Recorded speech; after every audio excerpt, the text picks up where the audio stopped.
बिस्मिल्लाहिर्रहमानिर्रहीम। अस्सलाम वालेकुम नाज़रीन, आप यूट्यूब चैनल देख रहे हैं। मैं इमरान खान हूँ। आज एतवार का दिन है और एतवार का दिन होने के बावजूद बहुत सारी डेवलपमेंट्स हो गई। एक तो खैबर पख्तूनख्वा असम्बली का इजलास होना था और सच्ची बात तो यह है कि खैबर पख्तूनख्वा के अंदर पाकिस्तान तहरीक इंसाफ की हुकूमत नहीं चाहती कि वो किसी भी सूरत में हलफ ले मखसूस नशस्तों के हवाले से।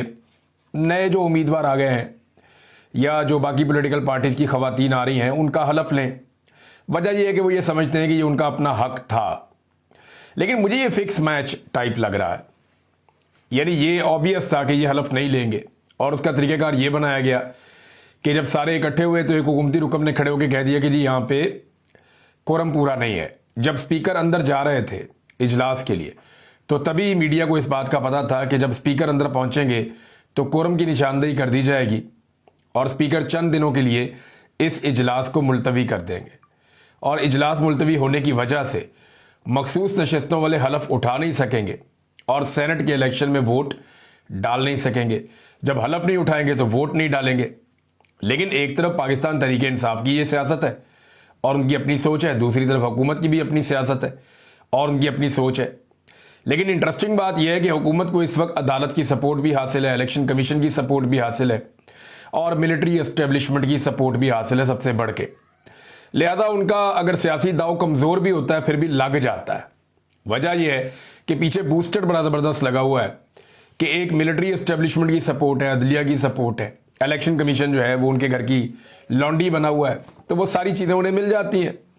अब खैबर पख्तूनख्वा के असम्बली के इजलास में ये कह दिया स्पीकर ने कि जी अब जुमेरात को दोपहर 2 बजे आएंगे, तब तक के लिए जो है वो ये इजलास मुलतवी किया जाता है। कोरम की निशानदेही हो गई है तो इजलास तो हो गया फारग, मखसूस नशस्तों वाले हलफ ले नहीं सके। तो फिर फौरी तौर पे इलेक्शन कमीशन ऑफ पाकिस्तान ने, यानी इलेक्शन कमीशन कितना चौकस है कि एतवार वाले दिन बैठा हुआ था कि यह हलफ होता या नहीं होता, और एतवार वाले दिन फौरी तौर पे इलेक्शन कमीशन ने एक लेटर भी लिख दिया। यानी एक तरफ सुप्रीम कोर्ट ऑफ पाकिस्तान का फुल कोर्ट का फैसला आता है, 1 साल तक इलेक्शन कमीशन उस पर अमल दरामद नहीं करता। लेकिन अभी सुप्रीम कोर्ट के आईनी बेंच का एक फैसला आता है तो इलेक्शन कमीशन को जो है पेट में मरोड़ उठ रहे हैं कि फौरी तौर पे अमल दरामद करवा दे, और अमल दरामद के लिए पूरी कोशिश कर रहा है। निगरानी के लिए इलेक्शन कमीशन एतवार वाले दिन भी बैठा हुआ है कि ये माले गनीमत जब तक नहीं बांटा जाएगा तब तक मैं बैठा हूं निगरानी पे। और जब उन्होंने देखा कि वो नहीं हो रहा तो फिर उसके बाद उन्होंने फौरी तौर पर chief justice Peshawar high court को एक लेटर लिखा। Chief justice Peshawar high court जो है वो नए आए हैं और ये वो chief justice Peshawar high court है जिन्हें तैनात किया गया है 26वीं आईनी तरमीम के बाद पाकिस्तान पीपल्स पार्टी और PMLN इनकी मर्जी से। यानी ये पॉलिटिकल बुनियादों पे तैनात होने वाले चीफ जस्टिस में से एक है, जैसे सरफराज डोगर साहब हैं, जैसे आलिया नीलम साहिबा हैं। इसी तरह ये एक chief justice Peshawar high court के भी जो रवायती सियासी जमातें हैं जैसे कि पीपल्स पार्टी PMLN, ये उनके करीबी समझे जाते हैं। पीपल्स पार्टी से तो इनका बड़ा गहरा ताल्लुक माजी में रहा भी है और वहीं पीपल्स पार्टी का गवर्नर भी है। तो फौरी तौर पे इलेक्शन कमीशन ऑफ पाकिस्तान ने राब्ता किया हाई कोर्ट से, पेशावर हाई कोर्ट से, और इलेक्शन कमीशन ने जो इसके ऊपर एक प्रेस रिलीज जारी की है वो ये कहते हैं कि आज खैबर पख्तूनख्वा असम्बली में खवातीन और अक़लियती नशस्तों के मुंतखब अरकान ने अपने ओहदों का हलफ नहीं लिया। इस हवाले से इलेक्शन कमीशन ने चीफ जस्टिस हाई कोर्ट को एक मुरासला अरसाल किया जिसमें दरखास्त की गई कि मुनासिब फर्द को हलफ बर्दारी के लिए नामजद कर दें। किसी और बंदे को नामजद करें, असम्बली में हलफ नहीं हो रहा, वो ये कह रहे हैं। और अब गवर्नर खैबर पख्तूनख्वा को नामजद कर दिया। अच्छा, चीफ जस्टिस भी बैठे हुए थे इतवार वाले दिन, उन्होंने भी आइडिया था कि जनाब, यानी सारे निगरानी में बैठे हुए थे कि माले गनीमत जब तक बांटा नहीं जाएगा तब तक घर कोई नहीं जाएगा। और अगर ये सारे बैठे हुए हैं तो इसका मतलब है मिलिट्री एस्टेब्लिशमेंट ने बैठाया हुआ है ना, चाहे इलेक्शन कमिश्नर को बैठाया हुआ है, चाहे चीफ जस्टिस को बैठाया हुआ है, बेचारे सारे बैठे हुए ड्यूटी कर रहे हैं छुट्टी वाले दिन भी, और वहां कोरम की निशानदेही होगी। तो इन्होंने फौरी तौर पे एक लेटर लिखा, इलेक्शन कमीशन ने हुक्म का तामील किया, लेटर लिखा चीफ जस्टिस को। चीफ जस्टिस ने लेटर लिखा, उन्होंने बताया जनाब कि ये अब गवर्नर जो है उनको अपने नामजद कर दिया और वो हलफ लेंगे। और साथ ही उन्होंने कहा कि गवर्नर खुद हलफ बर्दारी करेगा और उसका फैसला वो खुद करेगा कि कब उसने हलफ लेना है। जबकि कल जिरगा हॉल में सेनेट इंतखाबात का अमल सुबह 11 बजे शुरू होगा। इस दौरान इलेक्शन कमीशन ने IG Khyber Pakhtunkhwa, chief secretary और IG फ्रंटियर कॉन्स्टेबलरी को, अब तो वो फ्रंटियर कॉन्स्टेबलरी नहीं है, अब तो वो फेडरल फोर्स है, फुल प्रूफ सिक्योरिटी इंतजाम के हवाले से हदायत जारी कर दी ताकि किसी भी नाखुशगवार वाक़े से बचा जा सके। तो नाज़रीन, ये है जनाब पूरी कहानी कि किस तरह से इलेक्शन कमीशन ने रोल प्ले किया, किस तरह से जो है वो वहाँ पे chief justice Peshawar high court ने रोल प्ले किया, और फिर गवर्नर हाउस ने भी तो अपना किरदार अदा करना था। गवर्नर हाउस ने फौरी तौर पे अपना किरदार अदा करते हुए ये बता दिया कि शाम 6 बजे मखसूस नशस्तों के हवाले से हलफ ले लिया जाएगा। अब ये एक ना, ये ऑब्वियस है, ये नशिस्तें तो मान ली थी गंडापुर साहब ने और बाकी सब लोगों ने कि ठीक है हम इन नशिस्तों को मानते हैं। ये नशिस्तें मान के उन्होंने पाकिस्तान तहरीक इंसाफ ने पीडीएम की जमातों को 5 सेनेट की सीटें ऑफर की थी। अगर ये ना मानते तो ऑफर करने की जरूरत ही नहीं थी, उनकी तो एक भी सीट नहीं निकलती थी सही तरह से। हाँ, ये है कि वहां पे निकल आती थी 1-2 सीटें, लेकिन यहां तो एक भी सीट नहीं निकलती थी सही तरह से। तो 11 में से 10 तो वो जीत जाते थे। जनरल नशिस्त में शायद एक आधी निकल आती, लेकिन 11 में से 10 पाकिस्तान तहरीक इंसाफ जीत सकती थी अगर मखसूस नशिस्तें उन्हें मिल जाती। लेकिन जो 4 इजाफी सीटें देने का गंडापुर ने फैसला किया, उसका मतलब यह है कि उनके दिमाग में था कि ये मखसूस नशिस्तें गई और ये उनकी हैं। तो ये ऐसा लगता है कि एक अंडरस्टैंडिंग है कि हमने हलफ लेना नहीं, आप हलफ ले लें और कर लें, बस जैसे काम चलता चलाएं। दिखाई तो ऐसा ही दे रहा है। अब सुबह इलेक्शन है और सवाल से दावे किए जा रहे हैं कि जनाब बड़े बंदे काबू कर दिए गए हैं, और जो पैसे वाले उम्मीदवार हैं वो तो इलेक्शन हारने वाले नहीं है। जो पैसे वाले उम्मीदवार हैं वो तो इलेक्शन जीतेंगे। तो मखसूस नशिस्तें भी होगी, सेनेट इलेक्शन भी हो गया। अब कल सुबह सेनेट इलेक्शन है, उसका नतीजा क्या निकलता है वो आपके सामने आ जाएगा। यहां पे पाकिस्तान तहरीक इंसाफ ने इसके ऊपर एक रद्द-ए-अमल भी दिया, और तहरीक इंसाफ ने कहा कि आइन के आर्टिकल 255 के तहत हाई कोर्ट का चीफ जस्टिस किसी शख्स को हलफ दिलाने के लिए नामजद करने का कोई इंतजामी इख्तियार नहीं रखता। उन्होंने कहा गैर आईनी है, क्या फर्क पड़ता है, गैर कानूनी है तो क्या फर्क पड़ता है, मुल्क कौन सा आइन और कानून पे चल रहा है, ना मुल्क में आइन है ना कानून है, तो आप कौन सी गैर आईनी गैर कानूनी बात कर रहे हैं। यानी आप जाएंगे अपील करेंगे, आईनी अदालत में जाएंगे, वहां पे जस्टिस अमीनुद्दीन खान बैठे हुए हैं, वो कहेंगे ठीक है जी हलफ हो गया बस। तो ये अब आइन और कानून या अदालत और इंसाफ और दस्तूर वो इस मुल्क के अंदर एक किस्सा पारीना हो गया। अब ये मुल्क जिसकी लाठी उसकी भैंस। अवाम को अगर कभी इंसाफ चाहिए और कभी वो मुल्क को ठीक ट्रैक पे लाना चाहते हो, जब उनका दिल करे तो वो बाहर निकल के डंडा हाथ में उठाएं और सबको सीधा कर दें। अब ये काम सिर्फ पाकिस्तान की अवाम कर सकती है और कोई नहीं कर सकता। अदलिया भी फारिग हो गई, सियासतदान भी फारिग हो गए, इवन पाकिस्तान तहरीक इंसाफ से लोग उम्मीद रखते थे, उनकी लीडरशिप की हालत भी सबने देख ली। अवाम जोर लगाती रहती है, ये अवाम पे ही निसार है। जेल में एक आदमी डट के बैठा हुआ है और उसके लोग उसके साथ खड़े हुए हैं, आम पाकिस्तानी लोगों पे ये इस बात का इन्हिसार है कि लोग इस मामले को कहां लेकर जाते हैं। लोगों पे इन्हिसार है कि वो इंसाफ के लिए किस हद तक जाते हैं। बहरहाल पाकिस्तान तहरीक इंसाफ ने बताया आइन के आर्टिकल्स और कवानीन का हवाला देते हुए कि ये गलत इस्तेमाल किया गया है कानून का। इलेक्शन कमीशन ने भी गलत किया है, चीफ जस्टिस ने भी गलत किया है। हम chief justice of Pakistan justice Yahya Afridi साहब से गुजारिश करते हैं कि इस मामले का फौरी तौर पर नोटिस लें और जमहूरी अमल में गैर आइनी अदालती मुदाखलत को रोकने में अपना आइनी किरदार अदा करें। तो वो तो छुट्टी पे होंगे, आज एतवार का दिन है। एतवार के दिन, छुट्टी वाले दिन या लेट नाइट अदालत सिर्फ वो लगेगी जिसको एस्टेब्लिशमेंट लगाना चाहेगी। एस्टेब्लिशमेंट जब चाहेगी अदालत लगेगी और इंसाफ देगी, जब एस्टेब्लिशमेंट नहीं चाहेगी तो अदालत नहीं लगेगी और इंसाफ नहीं देगी। मुझे अच्छी तरह याद है, मुझे इस्लामाबाद की हुदूद से गिरफ्तार किया गया, बड़ा मीडिया ने रोला डाला। अरशद भाई शहीद जो है वो खुद चले गए थे हाई कोर्ट, तो चीफ जस्टिस का अमला वहां पे पहुंचा, पता चला जी चीफ जस्टिस आ रहे हैं अतर मिनुल्लाह साहब, और उन्होंने भी जनाब पैगाम कह दिया अच्छा ठीक है बाद में देखते हैं। बात गोलमोल कर दी। Chief justice Islamabad high court ने भी उस वक्त, क्योंकि एस्टेब्लिशमेंट चाह रही थी कि मुझे अंदर रखना है और उन्होंने मुझे अंदर रखा भी, मुझे रगड़ा भी दिया और वो सारी दुनिया ने देखा भी। बहरहाल ये याह्या अफरीदी साहब से अपील तो इन्होंने की है। मुझे नहीं लगता कि वो आज अपना आईनी किरदार अदा कर सकते हैं या रात को किसी वक्त जाग सकते हैं। सेनेट इलेक्शन में जब तक कि एस्टेब्लिशमेंट अपनी मनमानी नहीं कर लेगी तब तक तो सवाल ही पैदा नहीं होता। इस पे एक स्टेटमेंट जो है वो उमर अयूब साहब का भी है। वो ये कहते हैं ये सिर्फ पाकिस्तान जैसे बनाना रिपब्लिक में ही हो सकता है, जहां पे एक हाइब्रिड सिस्टम बना हुआ है, एक जाली निज़ाम जहां पे कायम है, दोगला निज़ाम, वहीं पे ये सब कुछ हो सकता है। यानी पॉलिटिकल पार्टी ने कोरम की निशानदेही की है, क्या वो ये भी नहीं कर सकते? और रिजर्व सीट जो है उनके ऊपर फिर अलबरदारी नहीं हुई, और इलेक्शन कमीशन ऑफ पाकिस्तान ने एतवार वाले दिन अपने दरवाजे खोल दिए और हाई कोर्ट ने भी ऐसा ही किया है। उन्होंने भी वही तनकीद की जो बात मैं आपको बता रहा हूं कि ये सब ऐसा लगता है कि बनाना रिपब्लिक है, ये किसी मुल्क वाला हाल तो नहीं है जो किया जा रहा है। नादरीन, एक मैंने कल आपसे गुजारिश की थी कि पाकिस्तान तहरीक इंसाफ को ये चाहिए कि वो 9 मई के हवाले से जो मुकदमात का भुड़कस निकल गया है, जो गवाहान भाग गए हैं, दौड़ गए हैं, जो झूठे गवाहान पकड़े गए हैं और सरेआम पकड़े गए हैं, उन तमाम के खिलाफ जरूर एक प्रेस कॉन्फ्रेंस करे और अपना बयानिया बताए, लोगों के सामने हकायक रखे कि क्या हुआ है। तो लतीफ़ खोसा साहब ने एक प्रेस कॉन्फ्रेंस की है। सबसे मेन आदमी लतीफ़ खोसा साहब थे, दीगर कुछ लोग उनके साथ जरूर थे, लेकिन जो पाकिस्तान तहरीक इंसाफ की इस वक्त क़यादत है वो इसमें शामिल नहीं थी। ना बैरिस्टर गौर थे, ना इसके अंदर उमर अयूब साहब थे, ना सेक्रेटरी इंफॉर्मेशन और बाकी सारे लोग थे। तो ये एक लतीफ़ खोसा साहब ने एक प्रेस कॉन्फ्रेंस की है। उन्होंने 2 बातें बड़ी इंपॉर्टेंट की, बहुत सारी बातें उन्होंने बताई इसमें। उन्होंने कहा हमारी क़यादत पर इल्ज़ाम है कि 9 मई वाक़े की 7 मई को इमरान खान के घर में साजिश तैयार हुई। लाहौर की अदालत में गवाह कहता है इस साजिश में 14 अफराद थे। फैसलाबाद की अदालत में बताता है 44 अफराद थे। गुजरावाला की अदालत में बताता है कि 58 अफराद थे।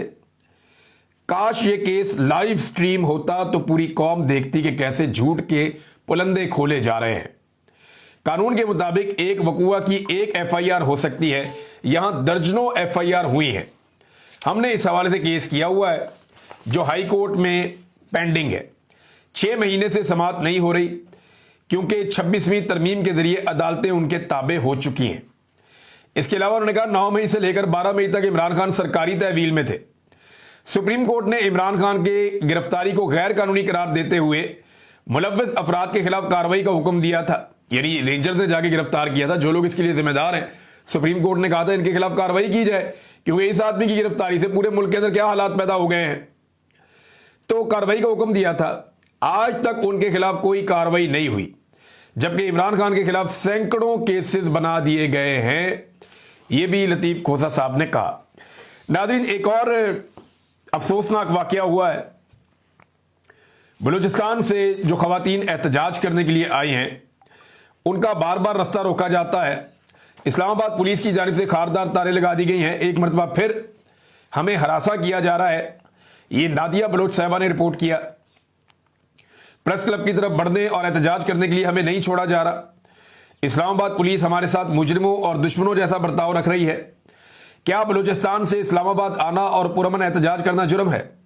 पाकिस्तान के इदारे हमें बताएं कि हमारे शहरी और इंसानी हुकूक पर क्यों कदगन लगाया जा रहा है, हमें क्यों दीवार से लगाया जा रहा है। अगर हमें किसी भी तरह का नुकसान पहुंचा, इसकी बराह रास्त जिम्मेदारी इस्लामाबाद और रियासती इदारों पर आयद होगी।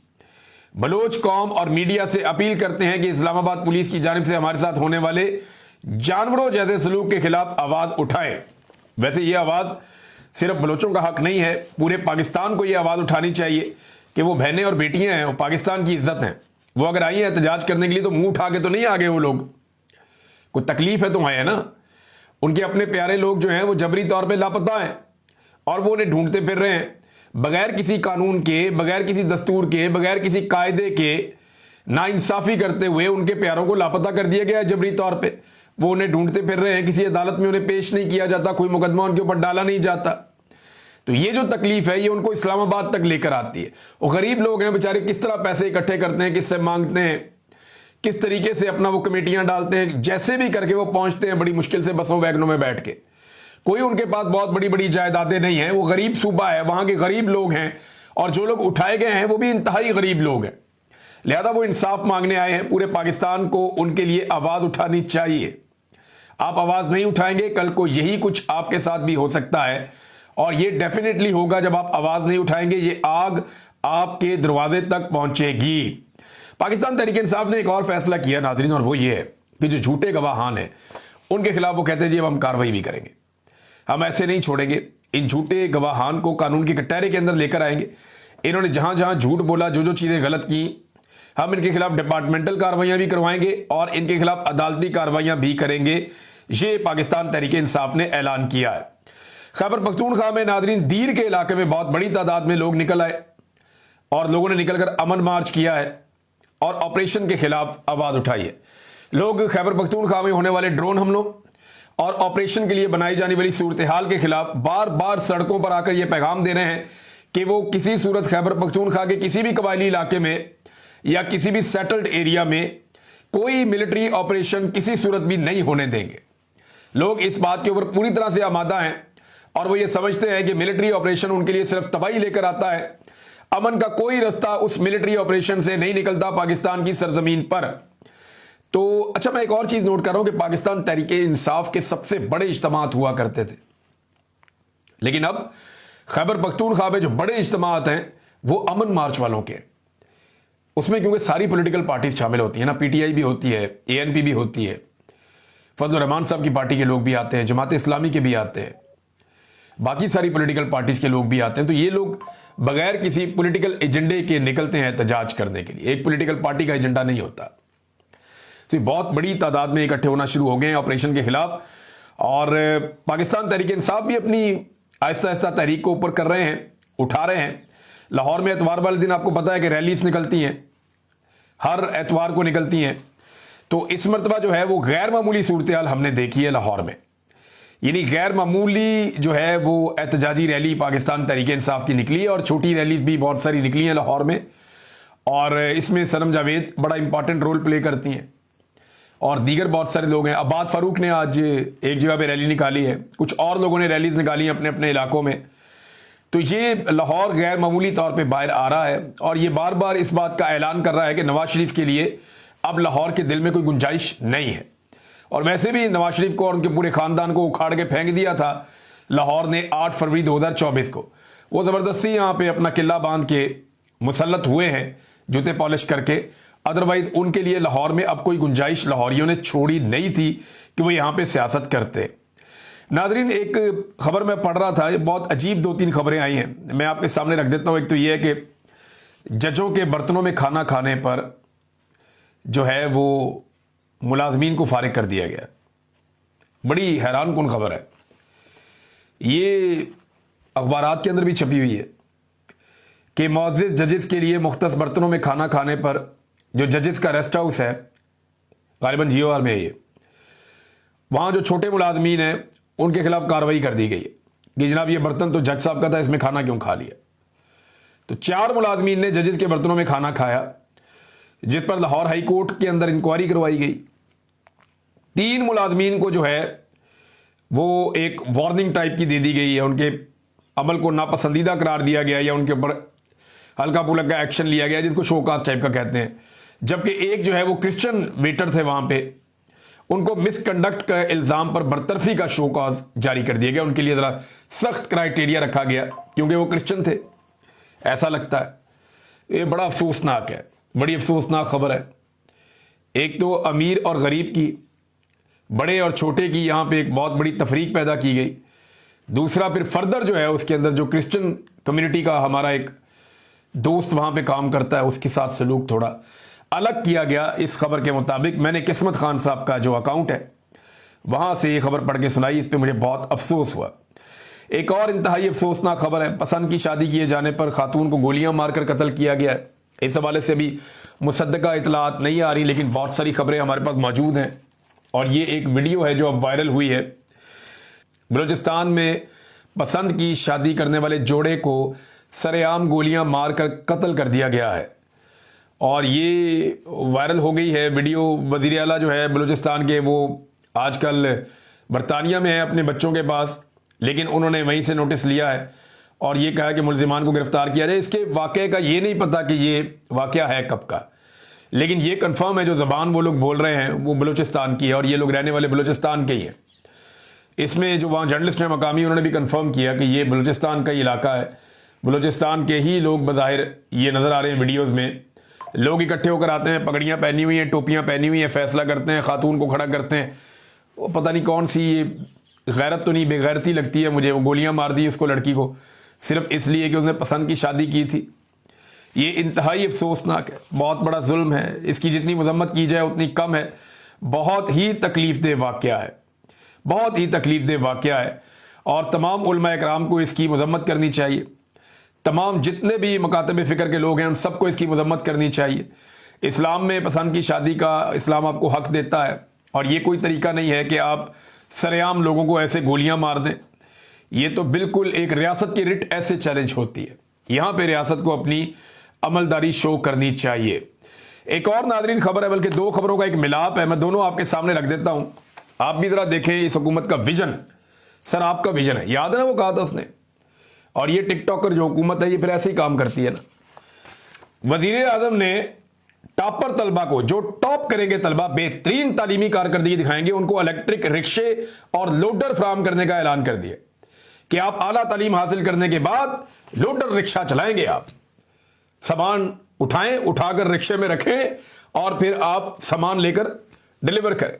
इनके बच्चे शुगर मिलें चलाएंगे और आप इनकी शुगर की बोरियां जो है वो अपने लोडर पे डाल के लोडिंग का काम करें। यानी ये विजन है यार, हद हो गई वैसे खुदा की कसम। यानी आपको किसी को समझ आती है? दुनिया के किसी मुल्क में आप जाकर बताएं कि वजीर आजम का टॉपर तलबा को, जो टॉप कर रहे हैं तलबा, बेहतरीन तालीम हासिल कर रहे हैं, वो जो टॉप करने वाले तलबा है उनको देते हैं लोग स्कॉलरशिप, बाहर भिजवाते हैं कि जाके पढ़ो, पाकिस्तान का नाम रोशन करो, मजीद तालीम के अंदर कुछ सीखो। वो जो टॉप करने वाले तलबा है उनको इलेक्ट्रिक रिक्शे और लोडर फराम करने का ऐलान, क्या लोडर फराम करेंगे आप जनाब। इसके ऊपर जो है सामान ढोना का काम शुरू करते हैं आप। इससे अच्छा उनको स्कूल ही ना डालते, शुरू से ही खोती रेडी लेके देते उनको। जब वो खोती रेडी से पैसे कमा लेते वो अपना लोडर खुद खरीद लेते। इससे तो बेहतर वो था पढ़े लिखे मजदूर पैदा करने की कोशिश कर। हैरत होती है मुझे इनकी सोच पे, इनके विजन पे, जो है ही नहीं। अच्छा, गरीब आदमी को या टॉपर तालिब इल्म जो है उसको देंगे लोडर रिक्शा इलेक्ट्रिक वाला और इलेक्ट्रिक रिक्शा, जबकि मेंबर पार्लियामेंट को क्या देंगे? उनके लिए बड़ी अच्छी खबर है, 104 फैमिली स्वीट्स को मुकम्मल करने का फैसला कर लिया गया है, बड़े लग्जरी किस्म के। और ये 2 अरब 88 करोड़ 24 लाख रुपए लागत से 3 माह में इनको फंक्शनल कर दिया जाएगा और जबरदस्त किस्म के फैमिली स्वीट्स बनाए जाएंगे। एक कमरा नहीं, फैमिली स्वीट। इनके लिए तो जेलों में भी स्वीट्स होते हैं, ये जाके उनमें रहते हैं। तो फैमिली स्वीट्स इनको बनाकर दिए जाएंगे जहां पे ये पार्लियामेंटेरियन एंजॉय करेंगे। ये है हमारे हुक्मरानों की प्रायोरिटी, ये मुल्क चलाएंगे। ये एस्टेब्लिशमेंट को इस तरह के नमूने पता क्यों पसंद है? क्योंकि वो खुद भी इसी टाइप की हैं। मोटी खोपड़ी है ना, मुल्क का बेड़ा गर्क कर दिया उन्होंने, कभी दिमाग वाले बंदे को आगे नहीं आने दिया। अब तक के लिए इतना ही, अपना ख्याल रखिएगा, अपने इस चैनल का भी। अल्लाह हाफिज।